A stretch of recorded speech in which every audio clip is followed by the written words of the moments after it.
மாணவி பாலியல் வன்கொடுமை தொடர்பாக அண்ணா பல்கலைக்கழகத்தில் தேசிய மகளிர் ஆணையம் விசாரணை.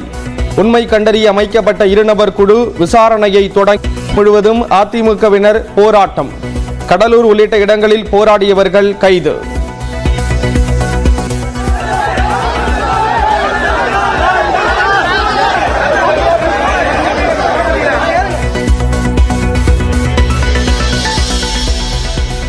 மாணவிக்கு நீதி கிடைக்கும் வரை போராட்டம் தொடரும் என எடப்பாடி பழனிசாமி அறிவிப்பு. யார் அந்த சார் என கேள்வியுடன் எக்ஸ் தளத்தில் பதிவு.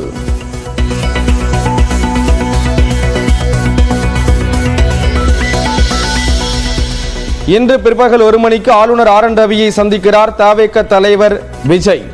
அண்ணா பல்கலைக்கழக மாணவி வன்கொடுமை விவகாரம் தொடர்பாக புகார் அளிக்க திட்டம் என அறிவிப்பு. ஜனவரி 14ஆம் தேதி மகர ஜோதி தரிசனத்திற்கு ஏற்பாடு.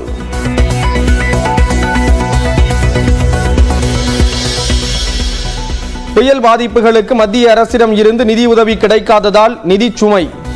பொங்கல் பண்டிகைக்கு 1000 ரூபாய் வழங்கப்படாததற்கு அமைச்சர் தங்கம் தென்னரசு விளக்கம். கொடைக்கானலில் இரவு போல் காட்சியளிக்கும் பகல்.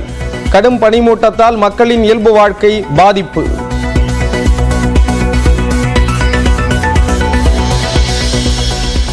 புதுச்சேரியில் பேருந்தை முந்திச் செல்ல முயன்ற போது விபத்து. இருசக்கர வாகனத்தில் சென்ற 2 பேர் உயிரிழப்பு.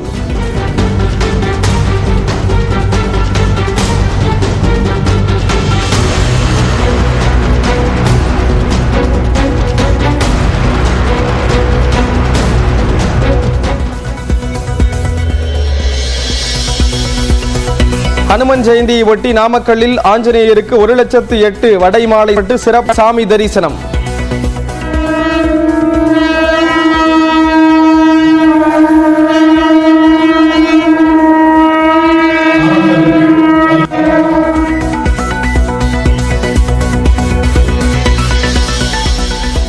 திருப்பூரில் பழனிக்கு பாத யாத்திரை சென்ற பக்தர்கள் மீது கார் மோதியதில் ஒருவர் பலி. 5 பேர் படுகாயமடைந்த நிலையில் தாராபுரம் அரசு மருத்துவமனையில் அனுமதி. எதிரான 4வது டெஸ்ட் கிரிக்கெட் போட்டியில் தோல்வியின் விளிம்பில் இந்திய அணி. மூத்த வீரர்கள் சொற்ப ரன்களில் தடை. மாணவி பாலியல் வன்கொடுமை செய்யப்பட்டது குறித்து அண்ணா பல்கலைக்கழக மாணவி பாலியல் வன்கொடுமைக்கு ஆளான வழக்கில் ஞானசேகரன் என்பவர் கைது செய்யப்பட்டு இந்நிலையில் இந்த சம்பவம் குறித்து பல்கலைக்கழக வளாகத்தில் தேசிய மகளிர் விசாரணையை வந்தனர். இவர்கள் பல்கலைக்கழகத்துக்கு உள்ளே செய்யப்பட்டுள்ள பாதுகாப்பு நடவடிக்கைகள் குறித்து ஆய்வு மேற்கொள்ள உள்ளனர். மேலும் மாணவிகளிடமும் அவர்கள் விசாரணை நடத்த உள்ளனர். ஏற்கனவே இந்த வழக்கை தானாக முன்வந்து விசாரித்த தேசிய மகளிர் ஆணையம் பல்கலைக்கழக வளாகத்துக்குள் சரித்திர பதிவேடு குற்றவாளி ஒருவர் எப்படி நுழைந்தார் என கேள்வி எழுப்பியிருந்தது. இதுகுறித்து விசாரணை நடத்தப்படும் என தெரிகிறது.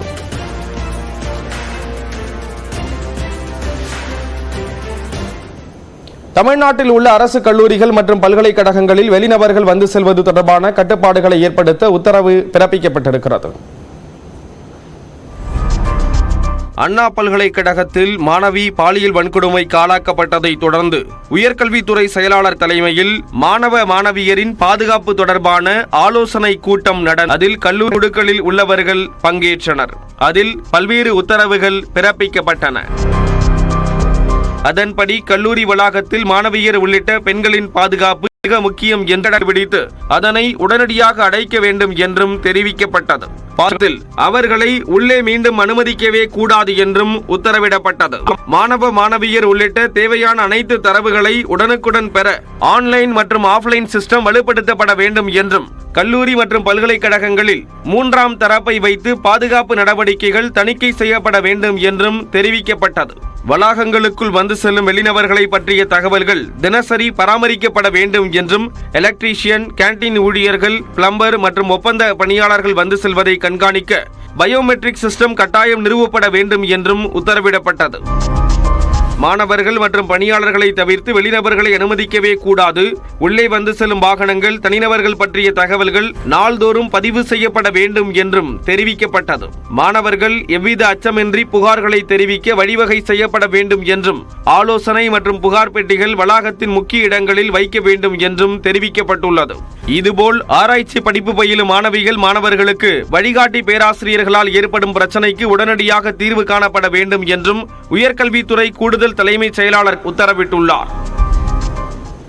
கர்நாடகாவில் தனது மாமியார் விரைவில் மரணமடைய வேண்டும் என்று மருமகள் ஒருவர் வேண்டிக் கொண்ட சம்பவம் அதிர்ச்சியை ஏற்படுத்தியிருக்கிறது. தனது வேண்டுதலை 20 ரூபாய் நோட்டில் எழுதி கோவில் உண்டியலில் போட்டிருக்கிறார் அந்த மருமகள். மருமகளின் நூதன வேண்டுதலுக்கு காரணம் என்ன? நல்ல கல்வி வழங்க வேண்டுவது முதல் வேலை கிடைக்க வேண்டும், செல்வ செழிப்புடன் வாழ வேண்டும் என்பது வரை அனைத்துக்கும் இறைவனிடம் வேண்டுவதற்கு மத்தியில் மர்ம நபர் ஒருவர் கோக்குமாக்காக கோரிக்கை வைத்துள்ளார். 60 லட்சம் ரூபாய் காணிக்கை வருவாய் கிடைத்த கோயிலில் ஒரே ஒரு 20 ரூபாய் நோட்டு பேசுபொருளாகி உள்ளது. இப்படியும் வேண்டுவார்களா என யோசிக்கும் அளவிற்கு நடந்த சம்பவத்தின் பின்னணி என்ன? உனக்கு உண்மை தெரிஞ்சு போச்சு, உன்னை விடக்கூடாது.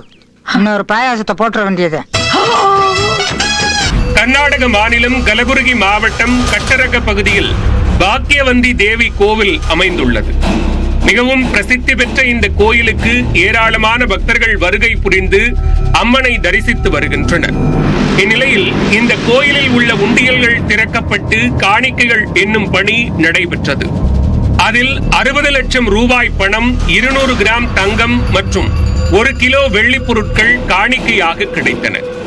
காணிக்கை வருவாய் லட்சங்களில் கிடைத்த போதும் ஒரே ஒரு 20 ரூபாய் நோட்டை கண்டு கோயில் நிர்வாகிகள் உட்பட அனைவரும் திகைத்து போயினர். அப்படி என்னதான் அந்த ரூபாய் நோட்டில் இருக்கிறது என்று திறந்து பார்த்தபோது அங்கிருந்தவர்களுக்கு பக்கென இருந்துள்ளது.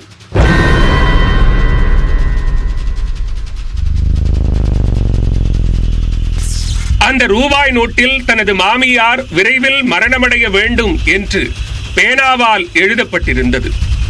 தனது வேண்டுதலை நிறைவேற்ற அம்மனிடம் வேண்டி அந்த ரூபாய் நோட்டை மர்ம நபர் ஒருவர் கோயில் உண்டியலில் போட்டுள்ளார்.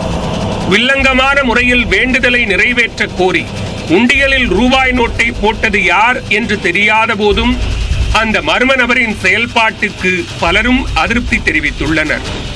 கோயில் உண்டியலில் 60 லட்சம் ரூபாய்க்கும் மேல் காணிக்கை வருவாய் கிடைத்த போதும் ஒற்றை ரூபாய் நோட்டுதான் தற்போது பேசுபொருளாகி உள்ளது.